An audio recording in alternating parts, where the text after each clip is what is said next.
Have you ever felt like life was just putting you through one impossible test after another? Well, today we are going to break down what might just be the toughest job interview in all of history. And the grand prize? It wasn't a corner office or a big salary. It was immortality itself. Yeah, you heard that right. This is an ancient legend, but we're going to look at it in a way that makes total sense today. So forget about those typical interview questions. This was a year-long, high-stakes, almost reality show designed to test one thing and one thing only: what a person is truly made of on the inside. So let's meet our two main players. In one corner, you've got the interviewer, Zhongli Quan. He's a senior immortal, but he looks more like a carefree wanderer than some kind of celestial HR manager. And in the other corner, our candidate, Lu Dongbin, a brilliant scholar who's got the brains, he's got the looks, but he's just feeling kind of lost in life. It's a pretty unlikely pairing for a divine job opening, right? And just look at this job description. The position is to become one of the legendary 8 immortals. Tenure? Oh, just permanent. The primary benefit is, living forever. No big deal. But here's the kicker, the key requirement: a flawless character. No resume, no references, just a pure heart. That's it. So the interview begins, and Lu Dongbin has no idea what's coming. His entire world is about to become a series of incredibly elaborate, high-definition illusions, all orchestrated by Zhongli Quan from up above to see what he's really made of. Okay, let's dive into this. The very first test. Wow, it hits him right where it hurts. Lu Dongbin comes home from a trip to find his entire family, his wife, his kids, everyone, just lifeless on the floor. I mean, can you imagine? It's a scene of absolute horror. But instead of breaking down, instead of screaming, he just takes a long breath and says this. He shows zero panic, zero despair, only this profound acceptance of the natural order of things. He just calmly starts preparing their burials. It's unbelievable. And just as he's about to place them in their coffins, they all wake up totally fine. Way up in the clouds, Zhongli Quan is watching and gives a little nod. First test, passed. Lu Dongbin showed he could see past the illusion of life and death. All right, next up is a test of his attachment to material things. So to make ends meet, Lu Dongbin is selling an old family antique. He agrees on a price with a buyer, but then the guy just suddenly changes his mind, throws down half the money, and walks off with the piece, just like that. But it's his reaction that's so interesting here. Other people are telling him, hey, call the authorities. But he just kind of smiles. He gets it. His peace of mind is worth way more than a few coins.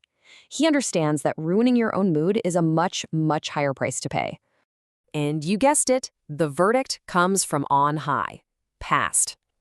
His detachment from wealth proved that his mind wasn't easily swayed by greed or, these petty little disputes. Okay, let's jump ahead to one of the most intense trials. All of a sudden, Lu Dongbin gets arrested. He's been framed for theft and for murder. He is facing torture, public humiliation, and a death sentence for a crime he absolutely did not commit. Now, in the face of these horrific, totally unjust accusations, he is just completely calm. He doesn't scream about his innocence. He doesn't curse his accusers. He shows this just radical acceptance of his fate.